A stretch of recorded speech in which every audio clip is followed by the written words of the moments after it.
Hola a todos nuestros amigos y amigas de Radio Conexión Vida. Bienvenidos a una edición más de Contextos. El programa de hoy va a estar dedicado al gran filósofo, ensayista y crítico español José Ortega y Gasset, quien falleció un 18 de octubre de 1955, fecha en que se le conmemoró precisamente hace unos días por su gran labor de difusión de ideas y su obra en general. Para comprender un poco más de su legado es necesario repasar un poco su vida. Él nació en 1883 en Madrid y su familia era de una posición acomodada, burguesa, sin mayores dificultades económicas. Desde muy pequeño además estuvo rodeado de un ambiente muy estimulante para la creación y para el estudio en general, pues su padre, José Ortega Munilla, fue el director del periódico muy popular de la época llamado El Imparcial. De este modo, el pequeño José Ortega y Gasset aprendió a leer y muy pronto también a interesarse por los libros que componían la biblioteca familiar de su casa. Cuando cumple 6 años, tanto él como su familia se mudaron a Córdoba, en España, por razones de salud de su madre principalmente.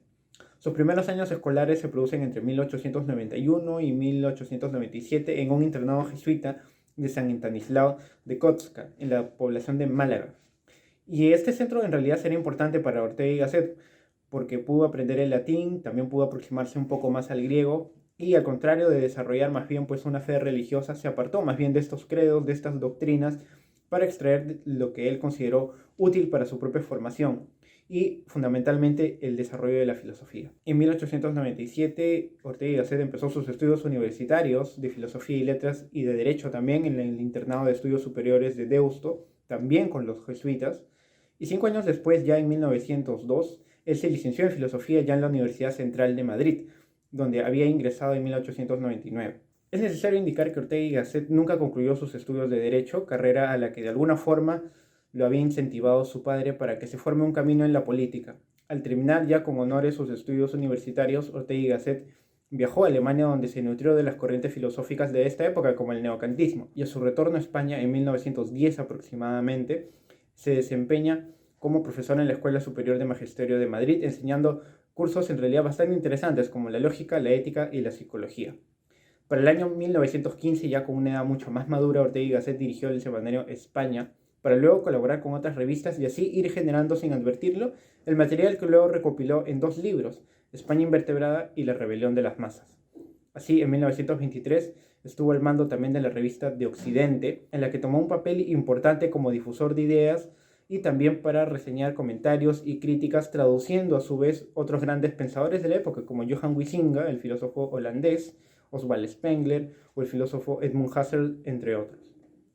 Para este periodo, hay que precisarlo, Ortega y Gasset estaba ya muy curtido en el periodismo, su padre prácticamente lo había entrenado en el diario El Imparcial desde muy pequeña edad, y Ortega y Gasset muy pronto se hizo conocido como polemista, como alguien de alguna forma provocadora y con ideas muy innovadoras, sobre todo de forma coyuntural y sobre España. Con el tiempo discutió muchas ideas de coyuntura con otros grandes escritores españoles, como lo fueron Azorín o el filósofo Miguel de Unamuno.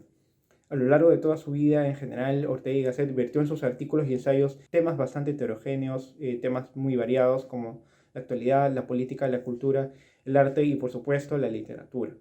Su obra, aunque al principio un poco dispersa, se puede encontrar de forma más unificada en El Espectador, en varios artículos que publicó en esta revista entre los años de 1916 hasta el 1935 aproximadamente. El denominador común de su pensamiento ha sido definido como perspectivismo. Esto es necesario precisarlo porque es una palabra que de alguna forma intenta denominar lo siguiente, que distintas perspectivas, distintas concepciones del mundo propiamente dichas dependen pues del punto de vista de cada individuo, ¿no? De cómo lo observa, de cómo lo experimenta sobre todo, y en general no solamente tener esta misma perspectiva como la única pues verdadera, sino que al contrario, el perspectivismo lo que propone es que se puede acercar de forma más fehaciente, de forma menos contaminada a la realidad, teniendo en cuenta precisamente la suma de estas circunstancias y la suma de estas condiciones individuales, ¿no? Sobre todo también teniendo en cuenta pues la filosofía, la cultura, el arte y la literatura, ¿no? Temas que en realidad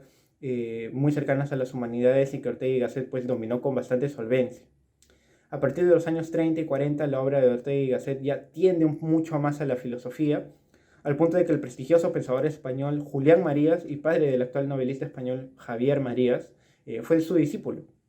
Cuando estalló ya la Guerra Civil Española entre los años 1936 y 1939, Ortega y Gasset se exilió en Argentina hasta que ya varios años después pudo regresar a su patria explorando definitivamente ya las humanidades, dictando conferencias y viajando a varios países de Europa y a Estados Unidos también, ya con un prestigio casi internacional de gran pensador. En 1955, Ortega y Gasset pronuncia una de sus últimas conferencias en Venecia y que trató específicamente sobre la Edad Media y la idea de nación.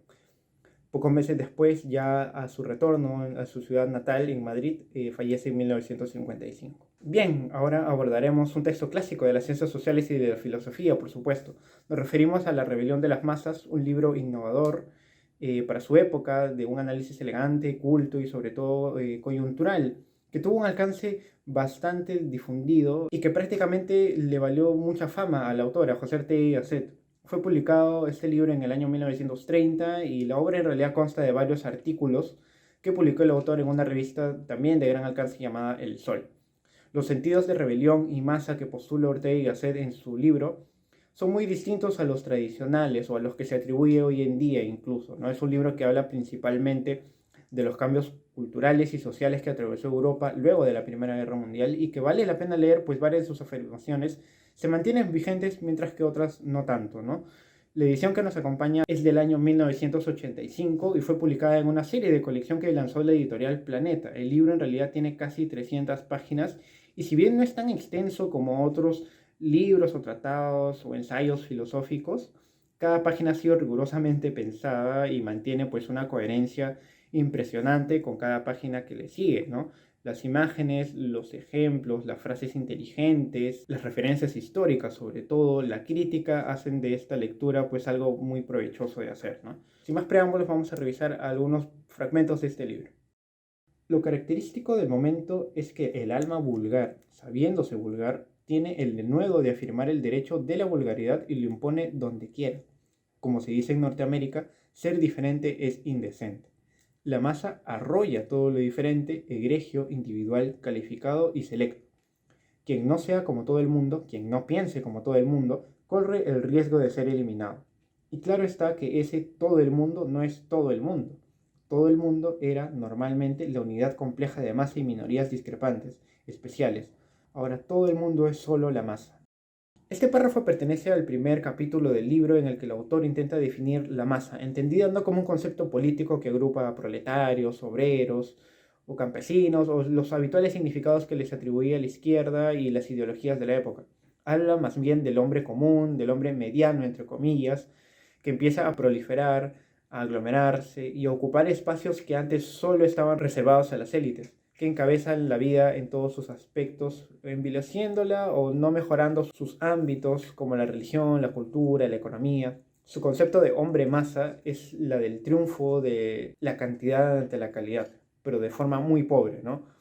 Siempre desde el punto de vista de Ortega y Gasset, bastante discutible, por cierto, como se trasluce en esta cita, el autor hace en cierto sentido una defensa de las élites, no como clases sociales, no como clases económicas, sino con un matiz cultural, un matiz social inclusive. Para el autor lo vulgar es no perseguir un afán de conocimiento o de progreso, mientras que las minorías, lo selecto, por el contrario, capitalizan estas funciones, ¿no? En resumen, para el autor, la élite es el grupo que acumula deberes y responsabilidades, lo menciona en páginas posteriores, y quienes tienen un esfuerzo de perfección continua sobre diversos ámbitos, mientras que la masa, por el contrario, es indiferente a ello, no se preocupa por acumular conocimientos, no se siente mal por ser igual o idénticos a la mayoría de las personas. La crítica que hace Ortega y Gasset va en este sentido de forma eminentemente cultural y se contrapone a las ideologías también que estaban en auge a la época, como el fascismo. Se ha perdido toda individualidad o por el contrario se la ha relegado. Esa es una de las tesis principales del autor. Vamos a ir ahora con la segunda cita del programa. El especialista nos sirve para concretar enérgicamente la especie y hacernos ver todo el radicalismo de su novedad, porque antes los hombres podían dividirse sencillamente en sabios e ignorantes, en más o menos sabios y más o menos ignorantes. Pero el especialista no puede ser subsumido bajo ninguna de estas dos categorías. No es un sabio porque ignora formalmente cuanto no entre en su especialidad, pero tampoco es un ignorante, porque es un hombre de ciencia y conoce muy bien su porciúncula de universo, es decir, su porción de universo. Habríamos de decir que es un sabio ignorante, cosa sobremanera grave, pues significa que es un señor el cual se comportará en todas las cuestiones que ignora, no como un ignorante, sino con toda la petulancia de quien en su cuestión especial es un sabio. Y en efecto, este es el comportamiento del especialista. En política, en arte, en los usos sociales, en las otras ciencias, tomará posiciones de primitivo, de ignorantísimo, pero las tomará con energía y con suficiencia sin admitir, y esto es lo paradójico, especialistas de esas cosas. Al especializarlo, la civilización le ha hecho hermético y satisfecho dentro de su limitación, pero esta misma sensación íntima de dominio y valía le llevará a querer predominar fuera de su especialidad, de donde resulta que, aun en este caso, que representa un máximo de hombre cualificado, especialismo, y por tanto lo más opuesto al hombre masa, el resultado es que se comportará sin cualificación y como hombre masa en casi todas las esferas de la vida. Ortega y Gasset expone aquí una idea bastante interesante y que ha envejecido mucho mejor que la tesis que planteó en la cita previa que les acabo de leer sobre la colectividad y la masa, que es la especialización. Para el autor madrileño, esta más bien es una tara para el progreso o el avance científico porque se dejan de lado otros campos, otras áreas que se interrelacionan y ayudan a tener una mejor comprensión de la realidad, o mejor dicho, la complementan. Apunta también a la arrogancia y a la soberbia que suelen tener algunos investigadores o especialistas que tras acumular mucho sobre un área diminuta del universo, como lo menciona, adquieren una actitud de no escuchar, entre comillas, ideas opuestas o contradictorias, que a veces esta misma especialidad los conduce a una cierta estrechez o cerrazón de ideas, caracterizándolos contradictoriamente a estos hombres de ciencia como hombres masa. Incluso con esta claridad, con esta ironía y esa docencia que ejecuta muy bien Ortega y Gasset, coloca el ejemplo de Albert Einstein, quien pudo lograr al buen arribo de sus teorías no solamente dedicándose de forma exclusiva a la física, sino también a la religión y a la filosofía. Al contrario de lo que se pensaba y de lo que se sigue pensando incluso en nuestros días, la especialización para el autor deviene una desmoralización y una degradación axiológica y cultural, una degradación de valores. Otros filósofos contemporáneos como Slavoj Žižek y Byung-Chul Han, por ejemplo, han apuntado a una afirmación similar, pero más vinculada al capitalismo, al exceso de trabajo y la falta de tiempo que existe en las personas. Vamos a ir ahora con la última cita del programa. Mussolini se encontró con un Estado admirablemente construido, no por él, sino precisamente por las fuerzas e ideas que él combate, por la democracia liberal. Él se limita a usarlo incontinentemente, y sin que yo me permita ahora juzgar el detalle de su obra, es indiscutible que los resultados obtenidos hasta el presente no pueden compararse a los logrados en la función política y administrativa por el Estado liberal. Si algo ha conseguido es tan menudo, poco visible y nada sustantivo, que difícilmente equilibra la acumulación de poderes anormales que le consienten emplear aquella máquina en forma extrema. El estatismo es la forma superior que toman la violencia y la acción directa constituidas en norma. Al través y por medio del Estado, máquina anónima, las masas actúan por sí mismas. Las naciones europeas tienen ante sí una etapa de grandes dificultades en su vida interior, problemas económicos, jurídicos y de orden público sobremanera arduos. ¿Cómo no temer que bajo el imperio de las masas se encargue el Estado de aplastar la independencia del individuo, del grupo y agostar así definitivamente el porvenir? De esta última cita se pueden extraer varios puntos de vista que tiene el autor. Primero, su rechazo al fascismo y a toda ideología que de alguna forma traiga consigo a la masa o, en sus palabras, al hombre masa. En páginas posteriores, de hecho, retomará esta idea para ilustrar que la política opera en cierto sentido de forma similar con esta definición que es el autor del hombre masa. Y en segundo lugar, deducimos que Ortega y Gasset es un crítico del Estado y todo aquello que pueda suprimir las libertades o al individuo mismo. En este sentido, solamente en ese sentido es Ortega y Gasset un liberal, porque las nociones previas de la colectividad, de alguna forma sus prejuicios y otras ideas, pues muy acertadas, que ya les he mencionado, por ejemplo, como las de la especialización, lo hacen más bien un conservador al mismo tiempo. A modo de conclusión, podemos indicar que José Ortega y Gasset en esta obra, en La rebelión de las masas, rechaza tajantemente la colectividad que a su juicio pues no tiene las capacidades para poder dirigir un proyecto de largo aliento y que termina haciendo daño a la propia sociedad.